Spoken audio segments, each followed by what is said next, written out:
Hello students, welcome to Magnet Brains. कैसे हैं आप सभी लोग? आई होप आप सब बढ़िया होंगे। आज की वीडियो स्टार्ट करने से पहले मैं आपको बता देती हूँ, मैग्नेट ब्रेन्स आपको प्रोवाइड कराता है free of cost quality education from class के टू क्लास 12th। जी हाँ, सही सुना आपने, किंडरगार्टन से लेकर क्लास 12 तक की कराई जाती है आपको कंप्लीट एजुकेशन, वो भी फ्री ऑफ कॉस्ट प्रोवाइड। तो करना क्या है, आपको यूट्यूब चैनल पर जाना है एंड कर देना है मैग्नेट ब्रेन्स को सब्सक्राइब, जहाँ पर आपको सीबीएसई बोर्ड से लेकर अदर स्टेट बोर्ड जैसे कि UP board, MP board, Bihar board जैसे कोर्सेज भी अवेलेबल हैं। यहाँ तक कि आपको प्रैक्टिस क्वेश्चंस भी यहाँ पर सॉल्व कराए जाते हैं। E books and e notes की जो लिंक है आपको डिस्क्रिप्शन बॉक्स में मिल जाएगी। तो करते हैं आज की वीडियो स्टार्ट।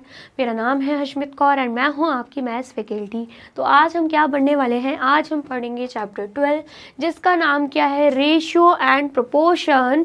उसका चैप्टर ओवरव्यू। ठीक है, चैप्टर ओवरव्यू मतलब चैप्टर में हम कौन कौन से टॉपिक्स कवर करने वाले हैं वो हम चैप्टर ओवरव्यू में देखेंगे। ठीक है, एंड देन उसके बाद हम पढ़ेंगे इंट्रोडक्शन पार्ट, मतलब इस चैप्टर में जो भी बेसिक सी चीज़ें हैं, मतलब जो भी दे के रखा हुआ है क्या हम आगे पढ़ेंगे, उसकी बेसिक हिंट जो है वो हम इंट्रोडक्शन पार्ट में ही देख लेंगे विथ एग्जाम्पल्स। ठीक है, आया समझ में? चलिए, तो सबसे पहले हम देख लेते हैं चैप्टर ओवरव्यू। चैप्टर ओवरव्यू में हमें सबसे पहले तो इंट्रोडक्शन दे के रखा हुआ है, एंड जैसे कि मैंने आपको बताया इंट्रोडक्शन में हम रेशियो एंड प्रोपोर्शन से ही रिलेटेड एग्जाम्पल्स देखेंगे। ठीक है, एंड देन उसके बाद हम देखेंगे कि रेशियो क्या होता है। नेक्स्ट टॉपिक हमारा क्या है, रेशियो। बेसिकली जो रेशियो है वो ऐसे रिप्रेजेंट किया जाता है। ठीक है, देन उसके बाद इस सिंबल से रिप्रेजेंट किया जाता है रेशियो को, एंड रही बात प्रोपोर्शन की, प्रोपोर्शन को इस सिंबल से रिप्रेजेंट किया जाता है, कभी कभी उसको इस सिंबल से भी रिप्रेजेंट किया जाता है। ठीक है, आ गया समझ में? तो रेशियो क्या होते हैं, प्रोपोर्शन क्या होते हैं, जो कि हमारे चैप्टर का नाम है, वो सभी चीज़ें विथ एग्जांपल हम इन्हीं टॉपिक्स में पढ़ेंगे। ठीक है, एंड देन उसके बाद यूनिटरी मेथड भी हम पढ़ेंगे। वैसे तो शायद आपने यूनिटरी मेथड पढ़ा ही होगा, लेकिन नहीं पढ़ा है तो कोई बात नहीं, हम यहाँ पे जब ये टॉपिक आएगा तो उसे भी कवर करेंगे। ठीक है, देन उसके बाद हम सॉल्व करेंगे एनसीईआरटी के एग्जाम्पल्स भी, जितने भी एग्जाम्पल्स दे के रखे हैं आपके इस चैप्टर में सभी हम कवर करने वाले हैं। ठीक है, फिर एक्सरसाइज 12.1 भी हम कवर करेंगे, एक्सरसाइज 12.2 भी हम कवर करेंगे, एक्सरसाइज 12.3 भी हम यहाँ पे कवर करने वाले हैं। ठीक है, देन उसके बाद पूरा ही चैप्टर, सारे कॉन्सेप्ट्स, एनसीईआरटी एग्जाम्पल्स, एक्सरसाइजेस के हर एक क्वेश्चंस को हम सॉल्व कर लेंगे।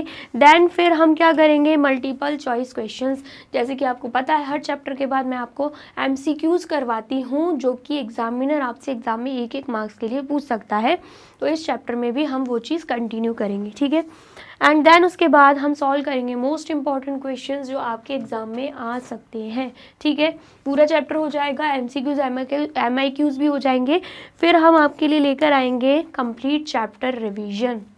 आपको पता है हर चैप्टर के बाद मैं आपके लिए कंप्लीट चैप्टर रिवीजन लेकर आती हूँ, ताकि जो कुछ भी आपने चैप्टर में पढ़ा होगा दोबारा से आप रिवाइज कर लो, रिकॉल हो जाए एंड आपके दिमाग में फिट हो जाए। ठीक है, इतना आया समझ में? चलिए, तो ये था हमारा चैप्टर ओवरव्यू।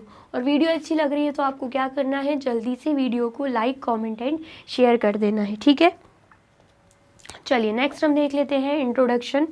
क्या दे के रखा है, in our daily life many a times we compare two quantities of the same time.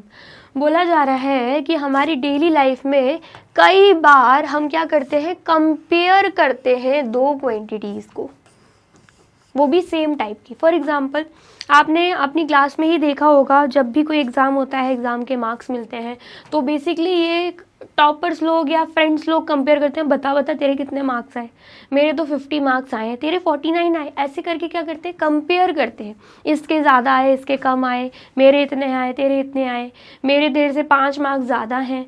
तो ये क्या होता है, ये कंपेयर कर रहे हैं, वो भी सेम टाइप की क्वांटिटी को, मार्क्स को ही कर रहे हैं ना compare.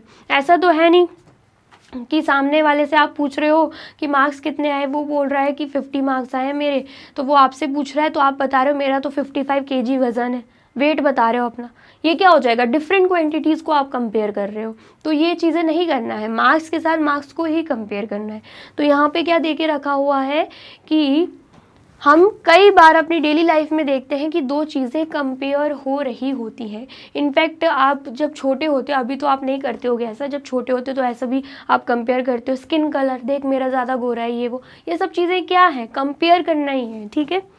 For example, Avani and शरी collected flowers for scrap notebook. क्या बोला जा रहा है, स्क्रैप नोटबुक के लिए अवनी एंड शरी क्या कर रही हैं, फ्लावर्स कलेक्ट कर रही हैं, ठीक है, आ गया समझ में।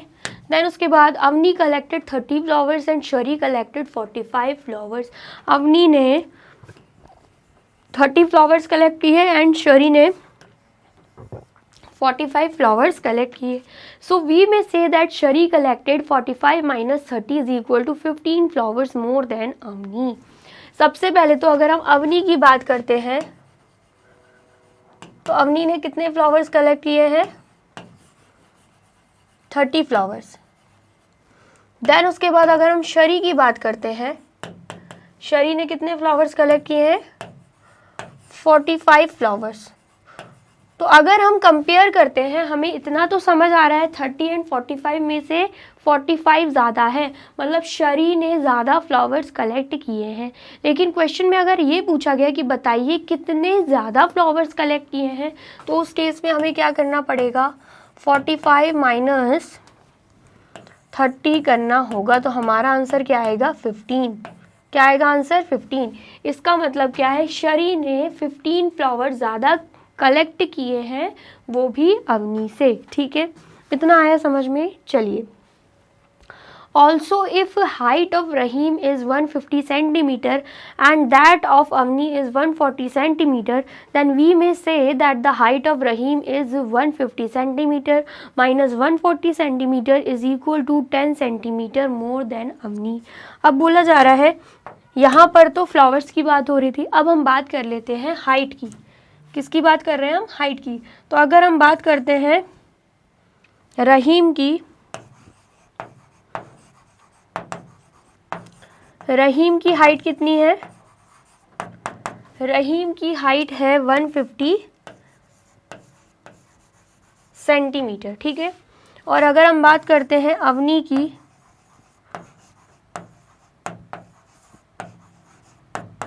तो अवनी की हाइट कितनी है, 140 सेंटीमीटर। तो अगर आपसे ये क्वेश्चन पूछा जाए कि बताइए किसकी हाइट ज़्यादा है, तो 150 एंड 140 में से आपको पता है 150 ज़्यादा है, मतलब रहीम की हाइट ज़्यादा है। लेकिन क्वेश्चन में अगर ये पूछा गया बताइए कितनी ज़्यादा है रहीम की हाइट अवनी में से, अवनी की हाइट से रहीम की हाइट कितनी ज़्यादा, तो ये क्या किया जा रहा है, कंपेयर किया जा रहा है, ठीक है। तो उस केस में आप क्या लिख दोगे, सबसे पहले तो आपको क्या करना पड़ेगा, 150 सेंटीमीटर माइनस 140 सेंटीमीटर करना होगा। रहीम की हाइट में से अवनी की हाइट को माइनस करना होगा, तो हमारे पास आंसर क्या आएगा, 10 सेंटीमीटर। इसका मतलब क्या है, रहीम की हाइट 10 सेंटीमीटर ज़्यादा है अवनी की हाइट से, ठीक है। इतना आ गया समझ में, चलिए। This is one way of comparison by taking difference. तो ये क्या है, ये जो मैं आपको बता रही हूँ ये क्या है, ये एक तरीका है किसी भी क्वांटिटी को, किसी भी दो क्वांटिटी को कंपेयर करने का, मतलब कंपैरिजन करने का, ये एक हमें तरीका दे के रखा हुआ है, ठीक है। इतना आया समझ में, आया है तो फटाफट से नोट डाउन कर लीजिए। कर लिया आपने नोट डाउन, चलिए नेक्स्ट हम देख लेते हैं। If we wish to compare the length of an ant and a grasshopper, taking the difference does not express the comparison. क्या बोला जा रहा है, अगर हमें आंट की लेंथ को एंड ग्रासहोपर की लेंथ को कंपेयर करना है, तो यहाँ पर डिफरेंस लेने से कुछ भी नहीं होने वाला। Taking the difference does not express the comparison, क्योंकि आपको अच्छे से पता है आंट बहुत ही छोटी होती है एंड ग्रासहोपर उसके कंपैरिजन में बहुत ही ज़्यादा बड़ा होता है। तो यहाँ पर तो माइनस करने की भी ज़रूरत नहीं है, हम देख के ही बता सकते हैं ग्रासहोपर की जो लेंथ है वही बड़ी होगी, ठीक है। आगे समझ में, the grasshopper's length typically 4 centimetre to 5 centimetre is too long as compare to the ant length which is a few millimetre. क्या बोला जा रहा है, जो ग्रासहोपर की लेंथ है जो कि 4 to 5 सेंटीमीटर होगी, वो बहुत ही ज़्यादा लंबी है एज कंपैरिजन टू आंट की लेंथ जो कि कुछ मिलीमीटर में ही होगी। आंट की लेंथ सिर्फ और सिर्फ मिलीमीटर में ही होने वाली, क्योंकि आंट बहुत ही छोटी रहती है और ग्रासहोपर उसके कंपैरिजन में बहुत लंबा रहता है, ठीक है। Comparison will be better if we try to find that how many ants can be placed one behind the other to match the length of grasshopper. अगर हमें ग्रासहोपर एंड आंट को कंपेयर ही करना है ना, तो वो तब ज़्यादा सही रहेगा जब हम ये चीज़ कंपेयर कर रहे हैं कि कितनी आंट्स को लाइन बाय लाइन रखना पड़ेगा ताकि वो ग्रासहोपर की लेंथ तक पहुंच जाए, ठीक है। सपोज कीजिए ये एक आंट है, ये दूसरी आंट रख दी, ये तीसरी आंट रख दी, ये चौथी आंट रख दी, तो ऐसे हम कितनी आंट्स रखेंगे जो कि वो ग्रासहोपर की लेंथ तक पहुंच जाए, ठीक है। आगे समझ में, so we can try that 20 to 30 ants have the same length as a grasshopper. तो क्या बोला जा रहा है, हम ऐसे ट्राई कर सकते हैं कि 20 से 30 आंट जो होंगी उनकी लेंथ जो है वो ग्रासहोपर के बराबर हो जाएगी, ठीक है। इतना आया समझ में? आया है तो फटाफट से नोट डाउन कर लीजिए। कर लिया आपने नोट डाउन? चलिए अब नेक्स्ट क्या है, कंसिडर अनदर एग्जाम्पल। यहाँ पे अब दूसरा एग्जाम्पल दे के रखा है। क्या बोला जा रहा है, cost of car is rupees 2,50,000, ठीक है। कार की कॉस्ट हमें कितनी दे के रखी है, 2,50,000 and that of a motor bike is 50,000। और यहाँ पे मोटर बाइक की बात करी जाए तो उसकी कॉस्ट कितनी है, ₹50,000। If we calculate the difference between the cost it is ₹2 lakh. क्या बोला जा रहा है, अगर हम डिफरेंस निकालते हैं कार एंड मोटर बाइक का तो कितना आ रहा है, 2 लाख आ रहा है। सबसे पहले तो क्या दे के रखा है, कॉस्ट ऑफ कार ₹2,50,000, देन उसके बाद कॉस्ट ऑफ मोटर बाइक ₹50,000। और अगर हम क्या निकाल रहे हैं, डिफरेंस निकाल रहे हैं, तो डिफरेंस निकालने में हमें क्या समझ में आएगा,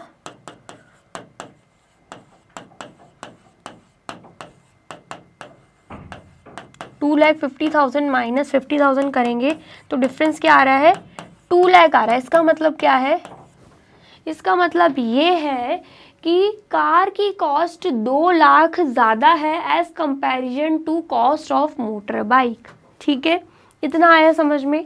तो यहाँ पर डिफरेंस हमारा कितना निकला है, ₹2 lakh. And if we compare by division, ये तो चलो हमने डिफरेंस निकाला, माइनस किया, लेकिन बोला जा रहा है इसी को अगर हम डिवीजन के तरीके से करेंगे तो क्या होगा। तो डिवीजन के तरीके से कैसे होगा, कार की कॉस्ट कितनी है, 2,50,000, बाइक की कॉस्ट कितनी है, 50,000। तो सबसे पहले तो हम सिंप्लीफाई करेंगे, 4 जीरो के साथ 4 जीरो कट जाएगा, 5 1 ज़ा 5, 5 5 ज़ा 25। तो यहाँ पर 5/1 आंसर आ रहा है। क्या आंसर आ रहा है, 5/1। तो इसका मतलब क्या है, we can say that the cost of car is 5 times the cost of motor bike. तो यहाँ पर जो 5/1 आया है, इसको हम कैसे बता सकते हैं कि जो कॉस्ट ऑफ कार है वो 5 गुना ज़्यादा है कॉस्ट ऑफ मोटर बाइक से। यहाँ पर ये जो 5 आया है ये किसको रिप्रेजेंट कर रहा है, कार को, और ये जो 1 आया है ये रिप्रेजेंट कर रहा है मोटर बाइक को, क्योंकि यहाँ पे हमने 50,000 मोटर बाइक के लिए लिखा था एंड 2,50,000 कार के लिए लिखा था। तो इस यहाँ पर जो 5/1 आया, इसका मतलब क्या है कि जो कार की कॉस्ट है ये 5 गुना ज़्यादा है मोटर बाइक की कॉस्ट से, ठीक है। इतना आया समझ में? Thus in certain situations comparison by division make better sense than comparison by taking the difference। तो बोला जा रहा है इसलिए कुछ सिचुएशंस में डिवीजन के थ्रू कंपेयर करना ज़्यादा सही रहता है एज कंपैरिजन टू डिफरेंस लेकर करना, ठीक है। आया समझ में?